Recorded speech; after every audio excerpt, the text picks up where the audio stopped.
First, because they've only got 2 months left to ruin things further. The headlines breaking: the administration's 50 running scandals bushed. Number 3, family values gate. The Bush administration is pushing through some last-minute regulation changes to cement its legacy of compassionate conservatism.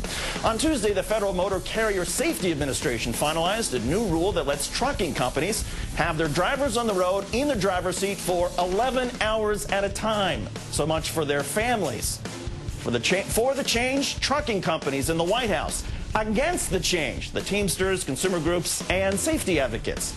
And then there are Mr. Bush's last-minute changes to the rules enforcing the Family and Medical Leave Act. Now your bosses can go directly to your doctor for information about your medical leave. Oh, and when possible, you have to give advance notice of being sick. For the change, the U.S. Chamber of Commerce and the National Association of Manufacturers. Against the change, everybody else. Everybody.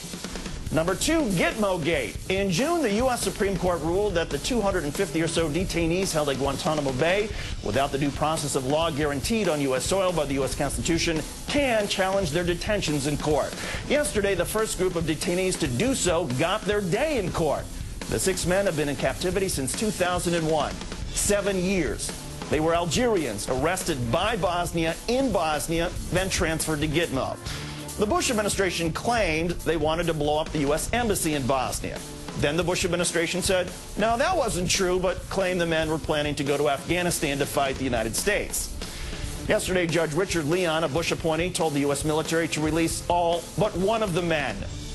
And number 1, pardon shots gate, another last-minute rule change expected to be finalized tomorrow. After tomorrow, the law makes it much easier for the incoming president to undo last-minute rules. So an administration that has looked incompetent when it simply didn't want to do things like armored troop vehicles or rescue Katrina victims has pushed through a new rule in record time. On October 15th, the period for public feedback on the new rule expired. The Bush administration took just 36 hours to review 250,000 comments. Last week, the rule, only slightly revised, went to the White House, which is expected to finalize it tomorrow.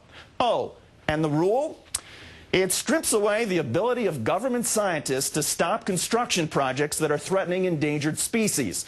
The primary policy implication, of course, for species such as the sea otter, red wolf, and California condor is run! Run!